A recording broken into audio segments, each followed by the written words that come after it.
Horror कहानी दरवाजे पर दस्तक। एक छोटे से गांव की बात है। गांव के बाहर एक पुराना टूटा फूटा हवेली नुमा घर खड़ा था। लोग कहते थे कि वहां रात के समय अजीब आवाजें आती हैं, कभी किसी के रोने की, कभी किसी के हंसने की और कभी दरवाजे पर दस्तक की। गांव का एक लड़का अरविंद जिद्दी स्वभाव का था। उसे भूत प्रेत की कहानियों पर भरोसा नहीं था। दोस्तों ने उसे चुनौती दी, अगर तुझे भूत से डर नहीं लगता तो आज रात तू उस हवेली में जाकर रहकर दिखा। अरविंद ने हंसते हुए कहा, भूत वूत कुछ नहीं होता, देख लेना, मैं सुबह होकर लौट आऊंगा। रात के 12 बजे हाथ में टॉर्च लेकर वो हवेली में घुसा। अंदर अंधेरा और सन्नाटा था। दीवारों से प्लास्टर झड़ चुका था और छत से मकड़ी के जाले लटक रहे थे। अचानक उसे पीछे से ठक ठक की आवाज सुनाई दी, जैसे कोई दरवाजे पर दस्तक दे रहा हो। वो पलटा।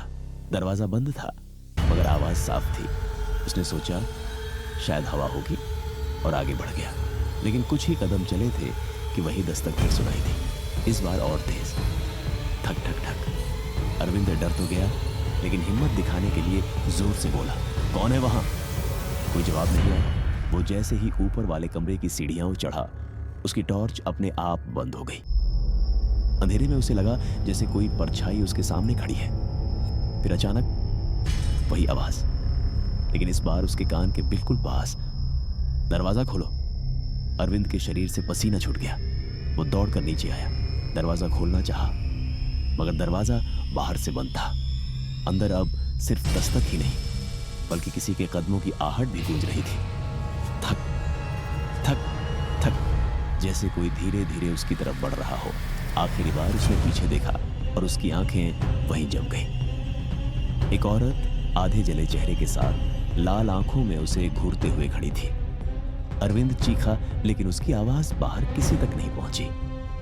सुबह जब गांव वाले हवेली पहुंचे, दरवाजा खुला मिला, लेकिन अंदर सिर्फ अरविंद का जला हुआ मोबाइल पड़ा था।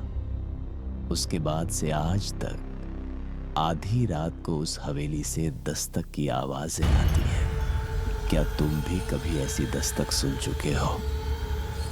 तो याद रखना, हर दरवाजा खोलना जरूरी नहीं।